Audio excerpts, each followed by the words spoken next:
नमस्ते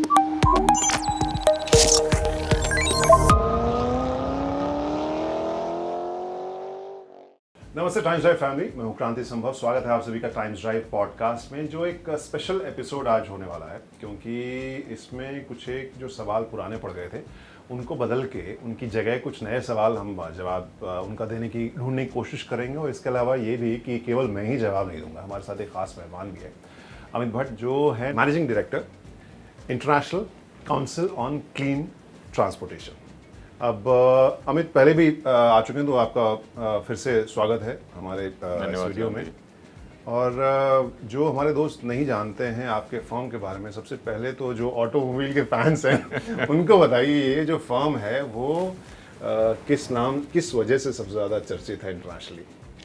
so international council on clean transport या ICCT जो शॉर्ट फॉर्म है, हम रिसर्च ऑर्गेनाइजेशन है और हम ट्रांसपोर्टेशन के एरिया में रिसर्च करते हैं। और कई साल पहले हमने एक रिसर्च की थी जिससे हमने ये निकाला था कि एक पर्टिकुलर ब्रांड ऑफ गाड़ी, जिसका मैं नाम नहीं लूँगा, कि रियल वर्ल्ड एमिशन और लैब एमिशन में 70 से 75 गुना अंतर था। तो इसको लेके काफ़ी बड़ा स्कैंडल आया, डीजल गेट स्कैंडल के नाम से, US में। और फिर उस ऑटोमेकर को करीब $25 बिलियन फाइन दे के सेटलमेंट करना पड़ा था। तो इंटरनेशनल ऑर्गेनाइजेशन है, मैं इंडिया का प्रोग्राम हेड करता हूँ और हमारे ऑफिसेज US में, जर्मनी में, ब्राज़ील में और कई जगह हैं।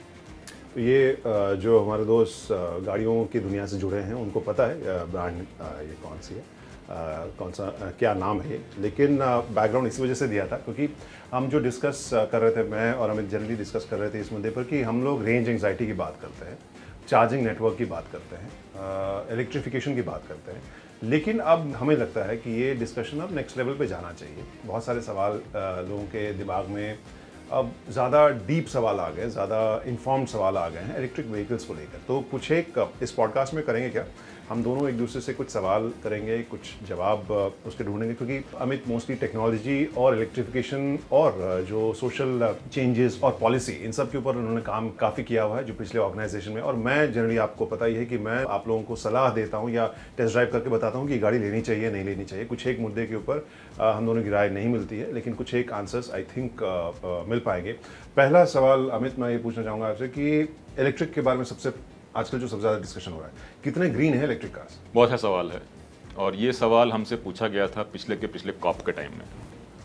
और हमसे ये पूछा गया था कि क्या पावर ट्रेन टेक्नोलॉजीज़ हैं जो रोड ट्रांसपोर्ट को डीकार्बनाइज कर देंगी। ये बहुत इंपॉर्टेंट सवाल इसलिए है कि अगर आप देखेंगे वर्ल्ड ओवर जितना ग्रीन हाउस गैस एमिशन आता है, उसमें से 1/4 ट्रांसपोर्ट से आता है और उसमें से 75% रोड ट्रांसपोर्ट से। इंडिया में ट्रांसपोर्ट करीब 15% कंट्रीब्यूट करता है, बट ये फास्टेस्ट ग्रोइंग सेक्टर है एमिशंस का, और 90% रोड ट्रांसपोर्ट से आता है। सो अगर हम, जैसे प्राइम मिनिस्टर ने कहा है नेट जीरो बाय 2070, तो अगर उस टारगेट को हमको अचीव करना है तो ट्रांसपोर्ट को डीकार्बनाइज तो करना पड़ेगा। अब सवाल है कि क्या टेक्नोलॉजीज डिलीवर कर सकती हैं। तो हमने रिसर्च किया और हम इस बात पे कंक्लूड किए कि सिर्फ 2 पावर ट्रेन टेक्नोलॉजीज हैं जो ट्रांसपोर्ट को क्लीन कर सकती हैं। एक है बैटरी इलेक्ट्रिक, दूसरी है हाइड्रोजन फ्यूल सेल। सो दोनों ही एक तरह से इलेक्ट्रिक है, एक बैटरी इलेक्ट्रिक है, एक हाइड्रोजन फ्यूल सेल इलेक्ट्रिक है। तो ये 2 टेक्नोलॉजीज है। इंटरनल कंबस्टन इंजन से हम ट्रांसपोर्ट को क्लीन नहीं कर सकते, दैट इज वेरी क्लियर। अब इसमें आप पूछेंगे कि जो मुझे लग रहा था कि आप पूछने वाले हैं, हाइब्रिड का क्या होगा? हाइब्रिड टेक्नोलॉजी अच्छी टेक्नोलॉजी थी तब जब बैटरी कॉस्ट काफ़ी ज़्यादा थी। तो उस समय हम फुली इलेक्ट्रिक बना नहीं सकते थे क्योंकि वो कॉस्ट एग्जॉर्बिडेंटली एक्सपेंसिव हो जाती। सो कई मैन्युफैक्चरर्स ने हाइब्रिड लाई जो इलेक्ट्रिक और इंटरनल कंबस्टन इंजन को दोनों को यूज़ करके डिलीवर करती थी। बट जैसा कि हम देख रहे हैं पिछले 7-8 साल से बैटरी की प्राइसेस कम हो रही हैं और अब बैटरी इलेक्ट्रिक गाड़ियाँ चल रही हैं। तो मेरे ख्याल से एक इंटरमीडिएट स्टेप था जिसका कोई बहुत ज़्यादा फ्यूचर नहीं है। इंटरमीडिएट रहेगा जब तक हम फुली ट्रांजिशन नहीं करते, बट इवेंचुअली हम बैटरी इलेक्ट्रिक या हाइड्रोजन फ्यूल सेल में ट्रांजिशन करेंगे, and that is the future. एक और सवाल था इससे पिछले वाले पॉइंट से जुड़ा हुआ कि मैं हाइब्रिड के ऊपर आऊँगा, उसमें थोड़ा सा एक डिटेल डिस्कशन मुझे लगता है करना चाहिए।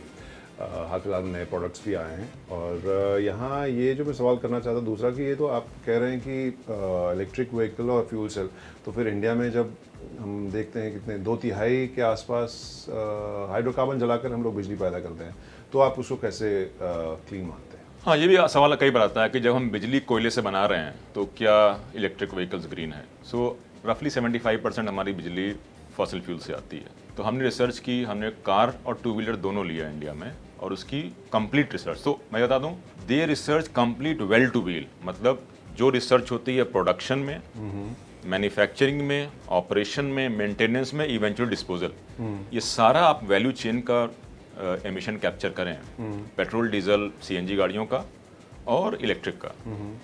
तो हमने पाया even with this high fossil fuel based energy, Bharat में electric vehicles are clean by almost 15 to 20%। Okay, two wheelers incidentally are clean by almost 40 to 50% because of high fuel efficiency.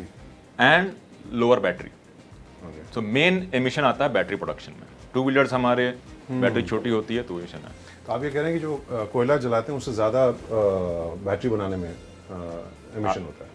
कोयला जलाने में जो एमिशन होता है और जो हम बैटरी में स्टोर करते हैं वो सारा एमिशन हम ले लें, वर्सेस हम जो पेट्रोल को एक्सट्रैक्ट करते हैं, Okay. रिफाइन करते हैं, जलाते हैं, उसका एमिशन देखें तो आज की डेट में भी इलेक्ट्रिक व्हीकल्स ग्रीनर हैं, कार ऑलमोस्ट 15 to 20%। बट हमारा नेशनल टारगेट है कि हम 2030 में 50% बिजली नॉन फॉसिल फ्यूल सोर्सेज से आएंगे। तब तो ये पूरा गेम चेंजर हो गया, बिकॉज आज अगर हम ग्रीन हैं, कल जब हम बिजली रिन्यूएबल एनर्जी से बनाएंगे तो हम ग्रीनर ही होंगे।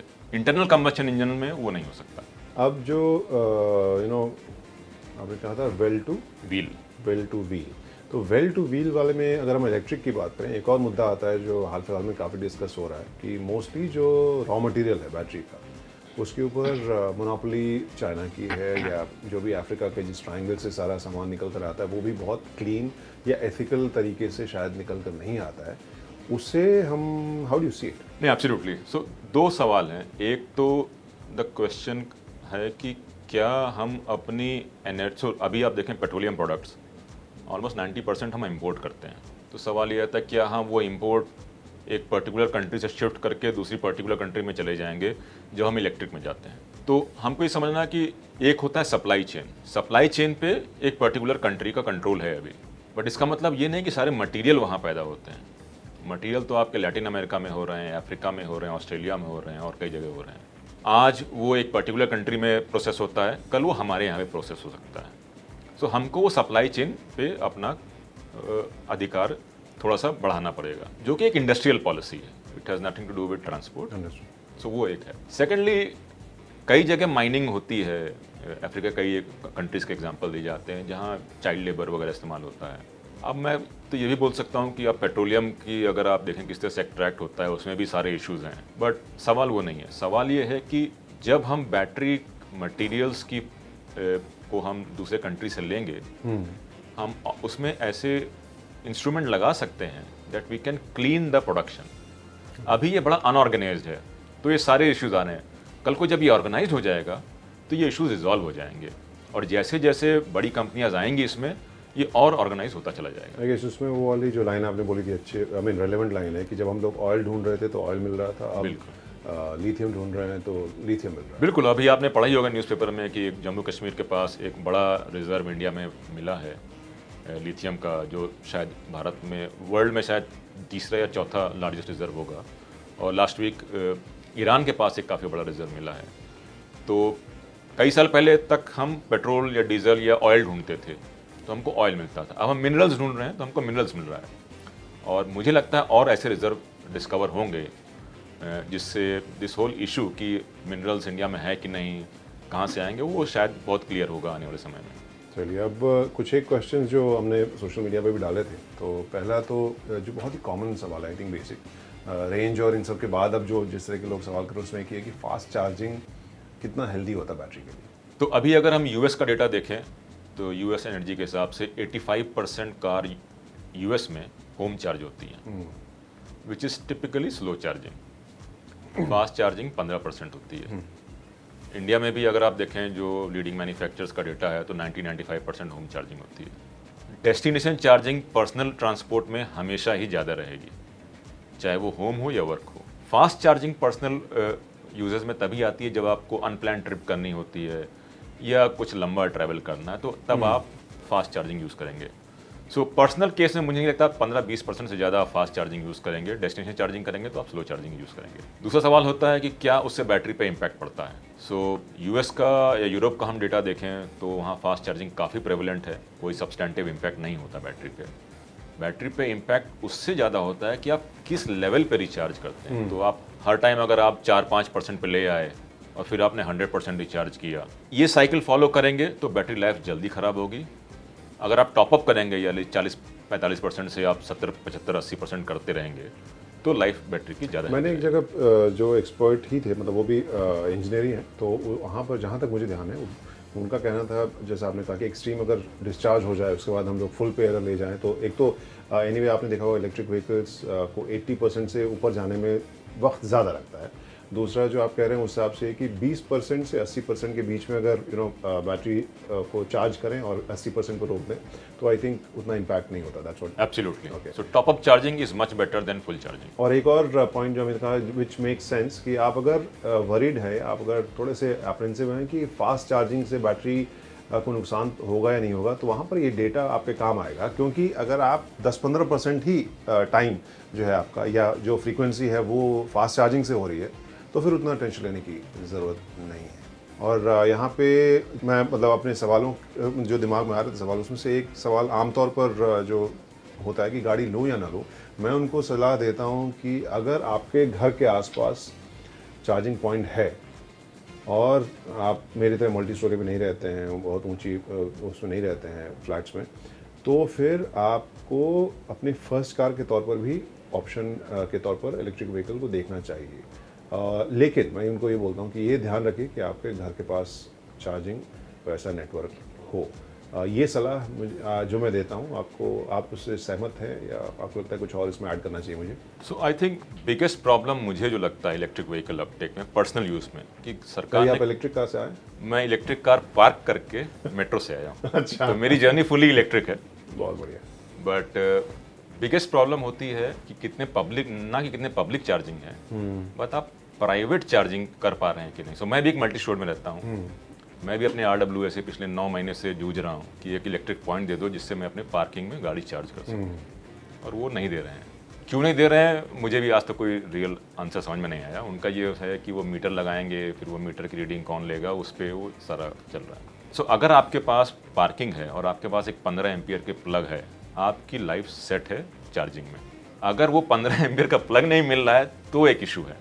लेकिन अगर कई सारे RWA सोसाइटीज़ में आज मैं देख रहा हूँ कि पब्लिक चार्जिंग जैसा सिस्टम मिल रहा है, हाँ। कम्युनिटी चार्जिंग जिसको बोलते हैं, वो है एब्सोल्युटली आपको कोई मतलब और सोचने की जरूरत नहीं है। आप ले RWA लीजिएगा। के ऊपर वो एक बड़ा मुद्दा ज़रूर है। अभी एक राइडर हैं वो बता रहे थे कि अपने इलेक्ट्रिक स्कूटर के लिए उनको ये स्ट्रगल ज़रूर करना पड़ रहा है कि एक तो पार्किंग, आपने वो तेलंगाना वाली खबर जब हमने देखी थी, पार्किंग में सभी एक साथ बहुत सारे इलेक्ट्रिक स्कूटर में आग लग गई थी। एक तो लोगों में वो डर है, वो जेन्युइन है, हम कह सकते हैं कि हाँ उसके पीछे एक वैलिड उनका पॉइंट है।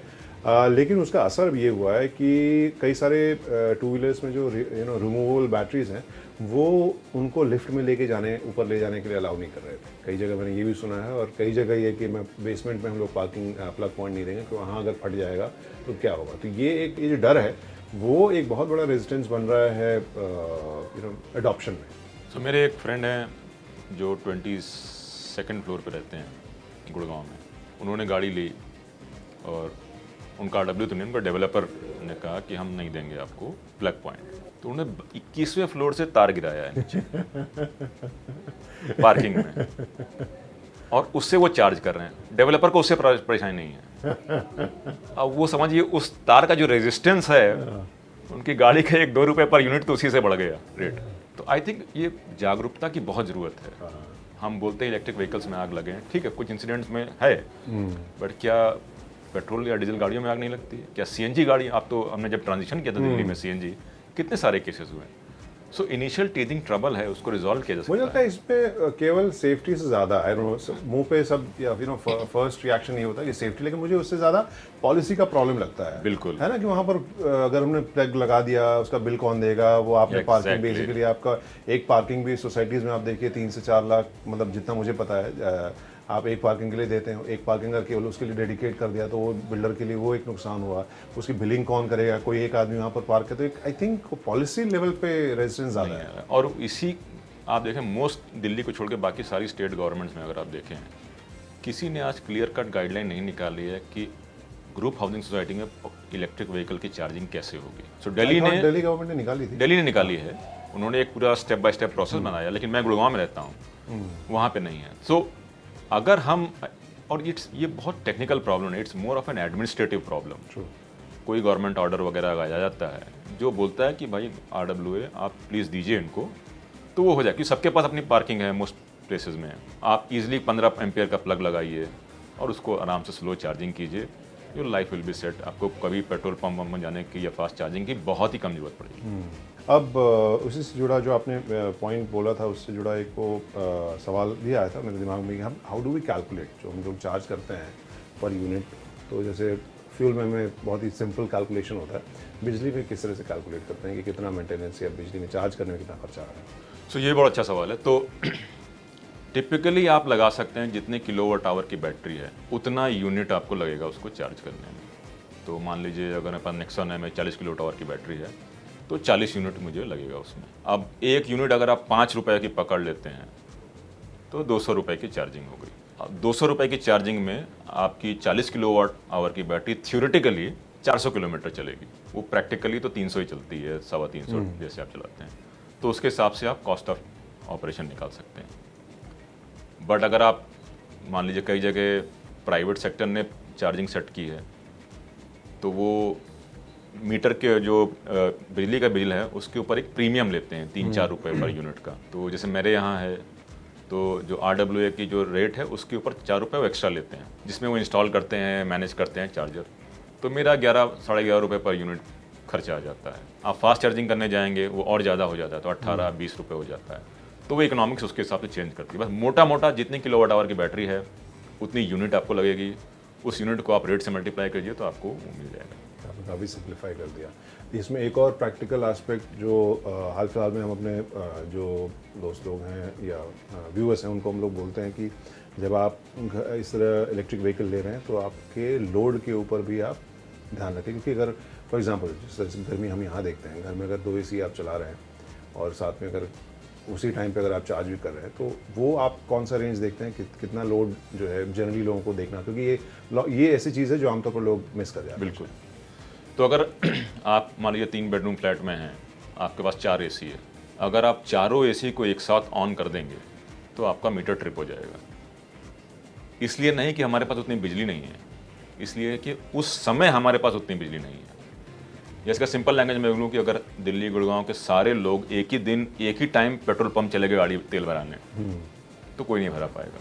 सो इसके लिए वेस्ट में अब स्मार्ट चार्जिंग का कॉन्सेप्ट आ रहा है, जिसमें आप प्लग भी कर देंगे, वो स्मार्ट मीटर ऑटोमेटिकली डिसाइड करेगा किसको कब ऑन करना है, किसको कितने डिले पे ऑन करना है किसको। सो इस टाइप की स्मार्ट चार्जिंग हमको भी लानी है, सो दैट एक साथ ना हो, 5-5 मिनट के इंटरवल पे हो। अगर तब होगा तो आपका इंफ्रास्ट्रक्चर उसका लोड ले लेगा। हाँ, RWA में 500 घर हैं, 500 ने एक साथ गाड़ी लगा दी तो वो नहीं, बट मैं इंडिविजुअल अगर मैं कह रहा हूँ, इंडिविजुअल अगर कस्टमर को लेता है या जो कस्टमर है उसने ये कैलकुलेट अगर नहीं किया तो किस तरह से कैलकुलेट करे, वो मैं जानना चाह रहा था। तो रफली आप कर सकते हैं कि आपको जितना एक AC में बिजली लगती है उतना ही आप एक चार्जिंग में लगा सकते हैं गाड़ी में। बट अगर आप स्टैगर्ड चार्जिंग करेंगे, एक साथ नहीं डालेंगे, तो आपका इलेक्ट्रिकल इंफ्रास्ट्रक्चर उसको संभाल लेगा लोड। चलिए, तो ये तो घर वाली बात होगी, ऑफिस घर इस तरह की। लेकिन EV के बारे में एक और सवाल रहता है, रेंज ऑब्वियसली। तो वहाँ जो हम लोग चार्जिंग नेटवर्क, आई गेस हम लोग कई बार इस मुद्दे पर हमने डिस्कशन किया है, सवाल जवाब हमारे हुए हैं। तो मे बी 1 साल 2 साल पहले से अभी सिचुएशन क्या है, अगर हम हाईवेज़ की बात करें, कैसी अवेलेबिलिटी है चार्जिंग नेटवर्क? 1-2 साल पहले से आज काफ़ी चेंज हो गया है। मतलब कुछ सेगमेंट में तो आप कॉन्फिडेंटली दिल्ली से, जैसे जयपुर अगर मुझे जाना है तो मुझे कभी सोचना नहीं है, चार्जिंग मिल जाती है। ओके। दिल्ली से चंडीगढ़ मिल जाती है, दिल्ली से आगरा मिल जाती है। बट कुछ सेगमेंट है जहां अभी भी होना है, जैसे यमुना एक्सप्रेसवे पे भी उतना नहीं आया है। अगर मैं लखनऊ एक्सप्रेसवे से लखनऊ जाना चाहूँ तो वहाँ तो इशू है। तो कई जगह आ गया है, लेकिन कई जगह अभी प्रॉब्लम है। और रेंज एंग्जाइटी तो मुझे लगता है थोड़ा सा गलत वर्ड है, मुझे तो लगता है कि रेंज कॉन्फिडेंस होना चाहिए। क्योंकि रेंज एंग्जाइटी को डील करने के लिए हम गाड़ी लेते हैं जिसमें ज़्यादा बैटरी हो। सो नेक्सॉन की पहली गाड़ी आई, उसकी एक रेंज थी, नेक्सॉन मैक्स आई, उसमें ज़्यादा रेंज थी। तो हम बैटरी बढ़ाते जा रहे हैं। अब वो बैटरी अगर आप यूज़ नहीं कर रहे हैं तो it's a dead weight that you are carrying. But अगर आपके पास रोबस्ट चार्जिंग इंफ्रास्ट्रक्चर है तो आप कम बैटरी की गाड़ी भी और इफेक्टिवली यूज़ कर सकते हैं जो कॉस्ट इफेक्टिव होगी। सो एक बार चार्जिंग इंफ्रास्ट्रक्चर बढ़ गया नेटवर्क, तो काफ़ी सारा अपटेक हम देखेंगे ईवी का, जो शायद कुछ लोग अभी नहीं सोच रहे हैं। हाँ, लेकिन उसमें आप नेटवर्क की तरफ ये भी देखें तो वहाँ चार्जिंग का जो टाइम है वो तो एक बड़ा मुद्दा है ही। इसीलिए हमें पब्लिक चार्जिंग तो फास्ट चार्जिंग ही करनी पड़ेगी। और कई बार भी हम सोचते हैं कि फास्ट चार्जिंग किसे कहते हैं। मैंने कई बार सुना है कि 7.2 किलोवाट एसी चार्जर को भी लोग फास्ट चार्जर बोलते हैं। तो फर्स्ट है कि अगर एसी चार्जिंग है तो फास्ट नहीं हो सकती। यूरोप में भी अगर आप देखेंगे तो 50 किलोवाट के ऊपर वाली चार्जिंग, डीसी चार्जिंग ही फास्ट कहलाती है। हम तो यहाँ 25 को भी फास्ट और 30 को भी फास्ट करके बोल रहे हैं। So we have to realise कि 2-3 घंटा कोई चार्जिंग में वेट नहीं करेगा। चार्जिंग मिनट्स में होनी चाहिए और उसके लिए हमें फास्ट चार्जर चाहिए, डीसी फास्ट चार्जर, और that is the way forward for public charging. आप प्राइवेट चार्जिंग कर रहे हैं घर पे, ऑफिस में, तो आप स्लो एसी चार्जिंग कर सकते हैं, उसमें कोई इशू नहीं है।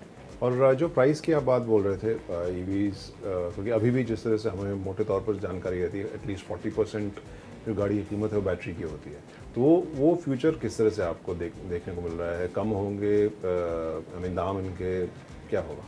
सो आई थिंक इंडिया में तो कुछ मॉडल्स लॉन्च हुए हैं। एक सब 10 लाख कैटेगरी का भी मॉडल आया है और अभी 11 लाख के आसपास आया है। तो इंडिया में तो काफ़ी अग्रेसिव प्राइसिंग ईवी का आ रहा है।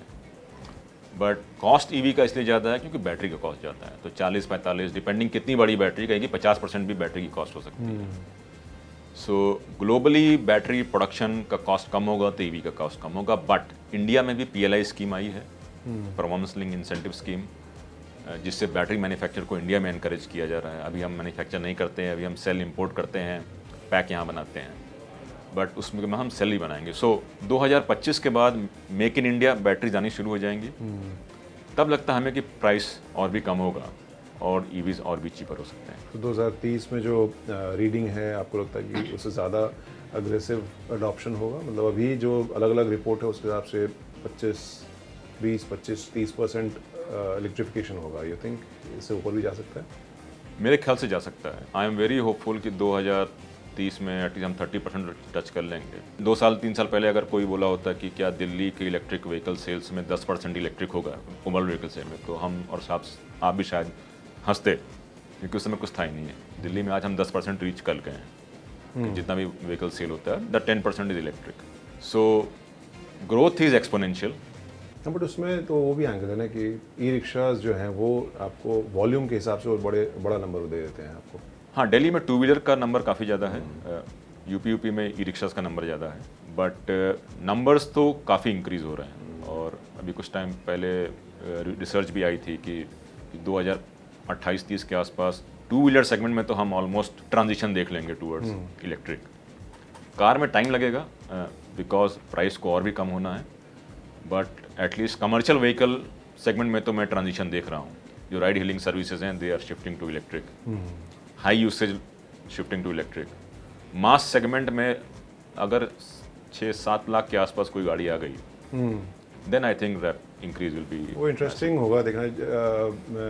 टियागो मीडिया ड्राइव इवेंट पे आई थिंक उनके जो बॉस हैं शैलेश चंद्रा, आई थिंक उनसे या जो श्रीवत्सा हैं उनके मार्केटिंग, इन दोनों में से किसी से तो इंटरव्यू में कर रहा था, जब उन्होंने कहा कि इससे नीचे ले जाना अभी मुमकिन नहीं है। तो वो अगर उससे नीचे प्राइसिंग जाएगी, जो पहले हम सोच रहे थे, बल्कि आपको वैसे मारुति के बारे में सबसे ज़्यादा हम लोग यही कयास लगा रहे थे कि they will start from here, कि वो एंट्री सेगमेंट से शुरू करके मास इलेक्ट्रिफिकेशन करेंगे, लेकिन they have taken the opposite route. Maruti ने जो शोकेस किया अपना, तो वो उन्होंने जो हमने देखा उस हिसाब से लगा कि 25 लाख के आसपास आई गेस शुरू होगा। So they have taken the opposite route. So I guess Tata Motors ने जो कहा उस हिसाब से इट विल बी इंटरेस्टिंग। अगर मतलब वो आपको लग रहा है कि आने वाले 2-3 साल में उससे other than PLI scheme, other than make in India, globally हम उसे और सस्ता होते हुए देखेंगे? तो अगर आप देखें, अभी वोक्सवैगन ने अब एक नई इलेक्ट्रिक व्हीकल लॉन्च की है, कॉम्पैक्ट, पोलो और वेंटो के cross, which is less than about 23,000 euros. It was unexpected at this price point कि यूरोप में यूरोप में आप एवरेज टिकट साइज देखें गाड़ी का तो 30,000 यूरोस के आसपास है। सो 23,000 यूरोस में एक इलेक्ट्रिक निकालना is game changer at least in the Europe is some people are saying. तो टियागो बहुत एग्रेसिव प्राइस पॉइंट था 8.5 लाख के आसपास, और नीचे आना डिफिकल्ट होगा श्योर, बट अगर हम प्रोडक्शन इंक्रीज करेंगे, कैपेसिटी इंक्रीज होगी, आई थिंक 7-8 लाख के अंदर गाड़ी आ जाएगी। मुझे बहुत दर्द होता है। तो ये था हमारा ईवी की एबीसी के ऊपर पॉडकास्ट का पार्ट नंबर 1। लेकिन बातचीत अभी खत्म नहीं हुई है, क्योंकि और भी बहुत सारे सवाल हैं जिनके जवाब हम लेकर आने वाले हैं इस बातचीत में। अगले एपिसोड के लिए कीजिए एक हफ्ते का इंतजार।